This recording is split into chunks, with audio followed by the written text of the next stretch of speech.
Hello दोस्तों, मैं JP आनंद math परिवार में आप लोग को स्वागत है।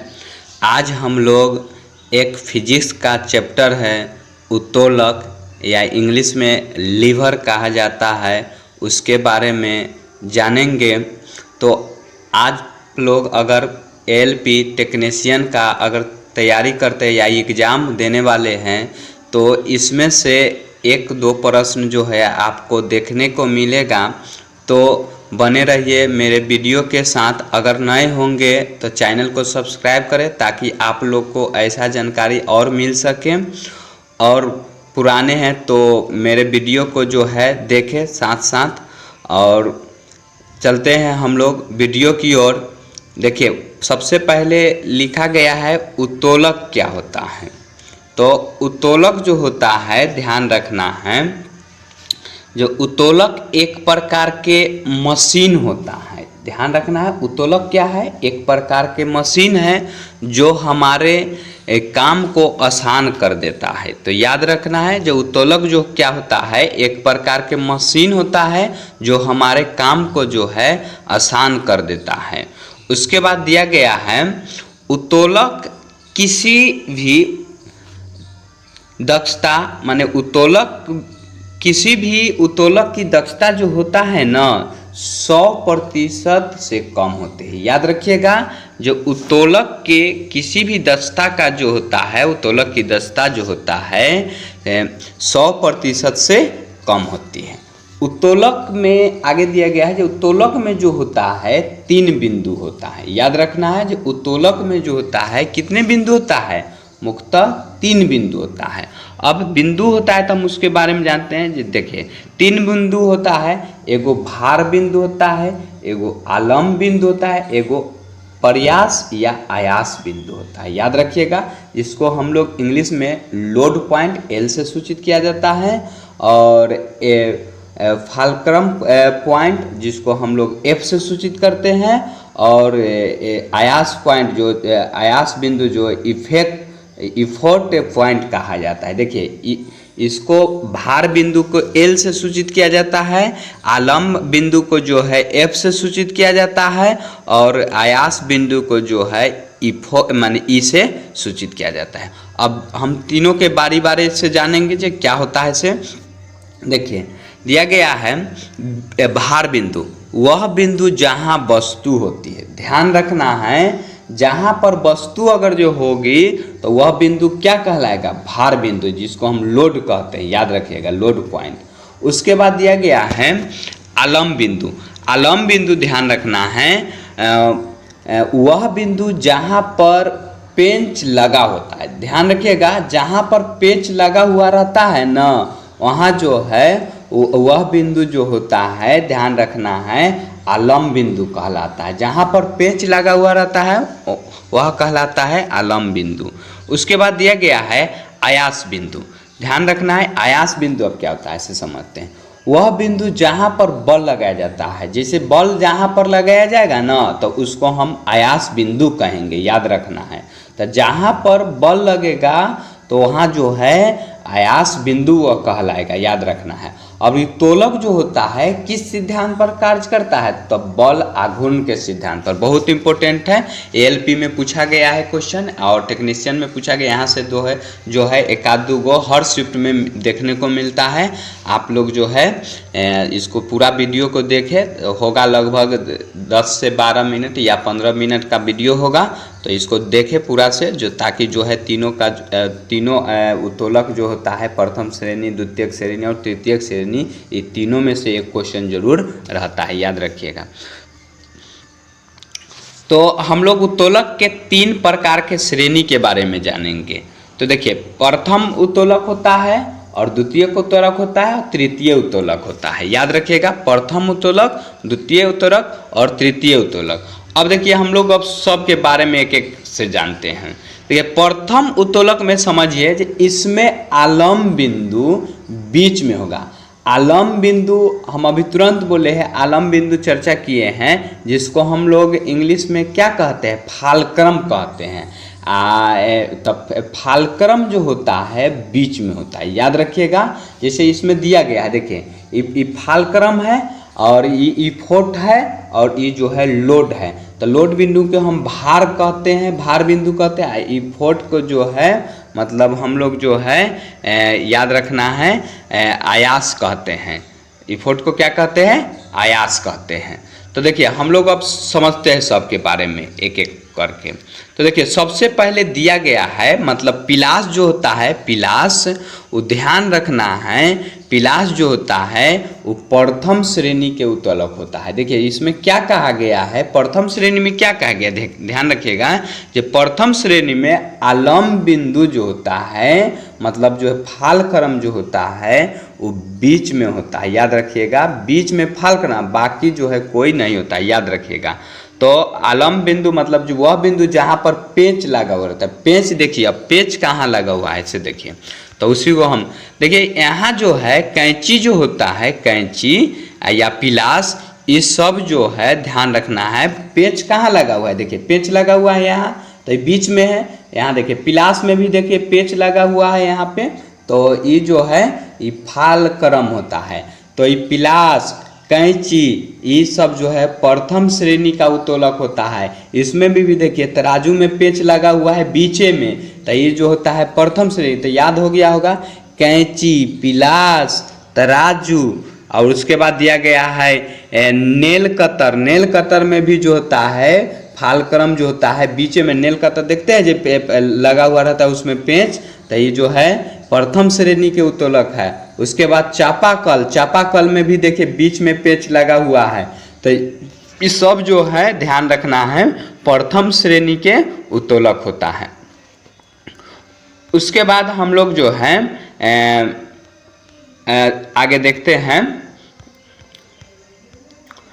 इधर भी दिया गया है साइकिल। देखिए साइकिल का ब्रेक, साइकिल के ब्रेक में देख रहे हैं जो पेंच लगा हुआ है बीच में, मतलब स्क्रू लगा हुआ है।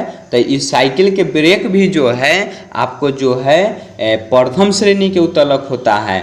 और ध्यान रखिएगा सी सौ मतलब इसमें खेल जो देखते हैं, दूगो, एक लड़का इधर से बैठा हुआ है और एक लड़का इधर से, तो ये बीच में जो है फालक्रम लगा हुआ है। तो ध्यान रखना है सी100 में भी जो होता है माने खेल में सी100 खेल होता है, उसमें जो है ध्यान रखिएगा फालक्रम बीच में होता है। तो ये भी जो है प्रथम श्रेणी के उत्तोलक है। तो याद हो गया होगा कैंची, पिलास, तराजू, सी100, चापाकल, सराची, ये सब जो है कौन श्रेणी के उत्तोलक है, प्रथम श्रेणी के उत्तोलक है। तो ध्यान रखिएगा प्रथम श्रेणी के उत्तोलक पकड़ने के लिए जो है जिसका पेंच जो होता है बीच में लगा हुआ रहता है, तो प्रथम श्रेणी के उत्तोलक कहलाता है। उसके बाद हम लोग अब द्वितीय श्रेणी के उत्तोलक जानते हैं। तो द्वितीय ध्यान रखिएगा जो हम लोग आज जो है इसका साथ ही साथ जो है हम लोग ऑब्जेक्टिव का भी कवर करेंगे। तो हमारे साथ वीडियो में बने हुए रहिए ताकि जो है आप लोग को जो है पूरा से क्लियर हो जाए और एग्जाम में जो है 1-2 नंबर आप उठा सकें।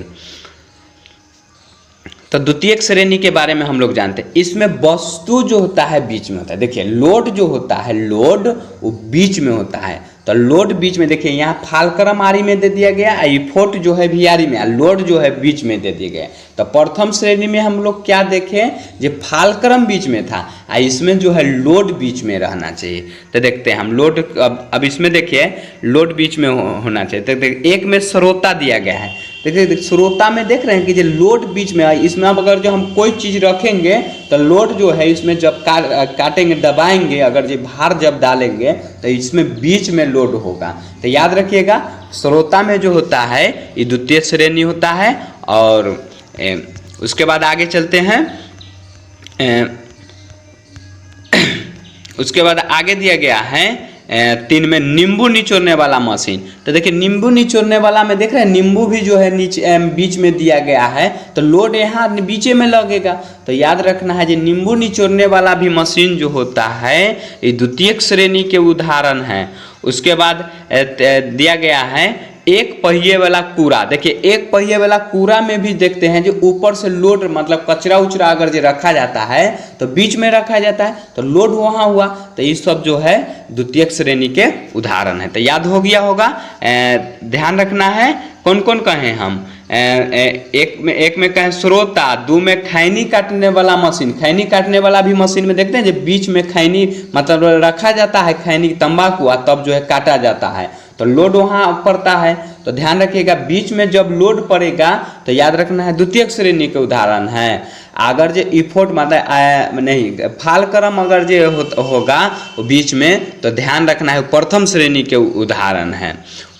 उस क्लियर हो गया होगा। उसके बाद है तृतीयक श्रेणी के उदाहरण। तब तृतीयक श्रेणी के उत्तोलक के बारे में हम लोग जानते हैं। देखिए इसमें प्रयास या ध्यान रखना है आयास जो होता है ये बीच में होगा, मतलब कहने का मतलब जो है इफोर्ट पॉइंट जो होगा ये बीच में होगा। इफोर्ट पॉइंट अब देखिए जब बीच में होगा तो अब हम लोग उसके बारे में जानते हैं जो कौन कौन होगा।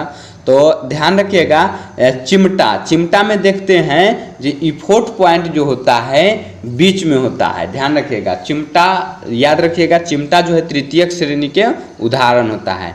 और किसान का हल, किसान के हल भी जो होता है ये तृतीयक श्रेणी के उदाहरण होता है।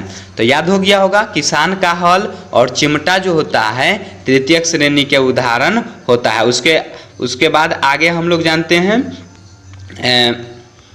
चलिए याद हो गया होगा। उसके बाद आगे क्या दिया गया है 3 में, हाथ में बेलचा। हाथ में बेलचा भी जो होता है ये तृतीयक श्रेणी के उदाहरण होता है। तो क्लियर हो गया होगा, हाथ में बेलचा जो होता है तृतीयक श्रेणी के उदाहरण होता है। तो इसका ट्रिक क्या है, प्रथम में FLE ध्यान रखना है, ट्रिक कहती है FLE। तो प्रथम श्रेणी, द्वितीय श्रेणी और तृतीय श्रेणी। ध्यान रखिएगा प्रथम श्रेणी में F जो होगा बीच में होगा, द्वितीय श्रेणी में L जो होगा बीच में होगा, और तृतीय श्रेणी में जो होता है E हो जाता है, जो होता है बीच में होता है। तो E के मतलब हम क्या माने, F के मतलब क्या बताए थे फाल क्रम, L के मतलब लोड, E के मतलब इफोर्ट। तो ये सब ध्यान रखना है। उसके बाद जो है दिया गया है कुछ इसका सिद्धांत, उत्तोलक का सिद्धांत। देखिए उत्तोलक का सिद्धांत मतलब उत्तोलक बराबर जो होता है भार गुने भार भुजा और आयास गुने आयास भुजा। याद रखना यांत्रिक लाभ बराबर होता है भार बटा में आयास।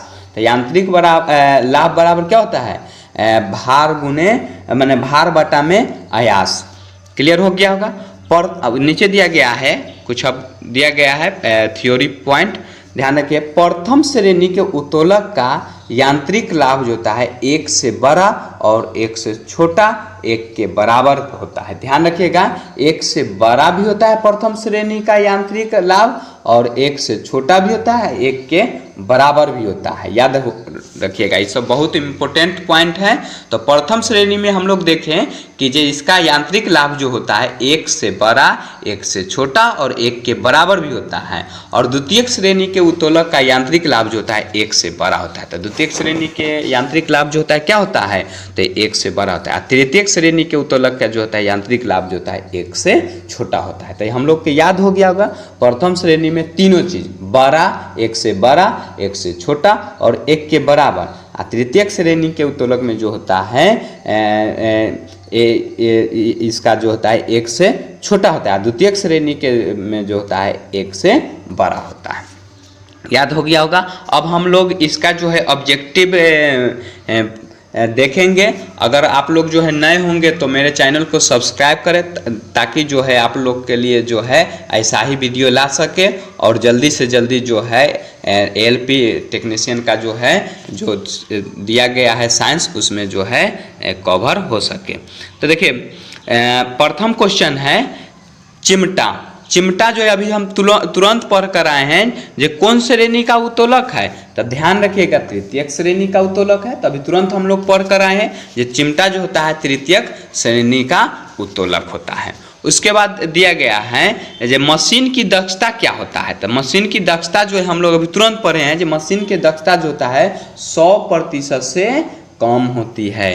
तो मशीन की दक्षता क्या होती है 100% से कम होती है। उसके बाद 3 नंबर प्रश्न है जो उत्तोलक किस सिद्धांत पर कार्य करता है। तभी हम लोग देखे हैं जो आर्किमिडीज के सिद्धांत पर या बल आघूर्ण के सिद्धांत पर कार्य करता है। याद रखिएगा उत्तोलक जो होता है किस सिद्धांत पर कार्य करता है, तो आर्किमिडीज के सिद्धांत या ध्यान रखना है बल आघूर्ण के सिद्धांत पर कार्य करता है।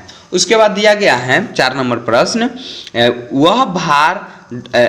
यह भार W और आयास P तो यांत्रिक लाभ बराबर क्या होता है। तो देखिए अभी तुरंत हम लोग पढ़ कर आए हैं जे यांत्रिक लाभ बराबर होता है W बटा में P। याद रखना है यांत्रिक लाभ बराबर क्वेश्चन पूछा गया है, बिहार दरोगा में भी पूछा गया है और SSC के जो है संयुक्त हायर सेकेंडरी मतलब प्रथम श्रेणी में जो है पूछा गया है। याद रखिएगा तो यह भार W और आयास P होता है तो यांत्रिक लाभ बराबर क्या होता है, फार्मूला W बटा में P।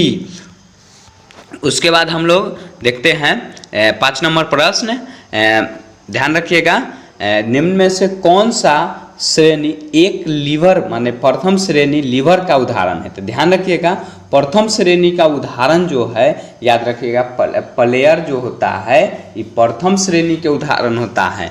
तो प्लेयर जो होता है कौन श्रेणी का उदाहरण है, तो प्रथम श्रेणी का उदाहरण है। उसके बाद दिया गया है 6 नंबर प्रश्न, निम्न से कौन सा यांत्रिक लाभ के लिए सही है। तो यांत्रिक लाभ के लिए सही जो है अभी तुरंत हम लोग पढ़ कर आए हैं जो भार बटा में आयास W बटा में P। तो याद रखिएगा भार बटा में आयास माने W बटा में P, रेलवे JEE में पूछा गया है तो याद रखिएगा। उसके बाद आगे दिया गया है 7 नंबर आज का लास्ट प्रश्न है और आज का लास्ट प्रश्न है निम्न में से कौन प्रथम श्रेणी का उत्तोलक है। तो प्रथम श्रेणी के उत्तोलक जो है हम लोग देखे हैं 7 गो उदाहरण देखे हैं, तो जिसमें से तराजू जो होता है प्रथम श्रेणी का उत्तोलक होता है। याद रखिएगा प्रथम श्रेणी के उत्तोलक जो होता है तराजू होता है। तो ये भी याद हो गया होगा आप लोग को, प्रथम श्रेणी का उत्तोलक कौन होता है, तराजू होता है। तो मेरा वीडियो जो है यहीं पर समाप्त हुआ। थैंक यू, धन्यवाद। अगर नए होंगे मेरे चैनल पर तो सब्सक्राइब करें और दोस्तों के साथ शेयर करें ताकि जो है उन लोग को भी पता हो सके। तो ऐसा ही अगले मिलते हैं अगले वीडियो में। थैंक यू, धन्यवाद। जय हिंद, जय भारत।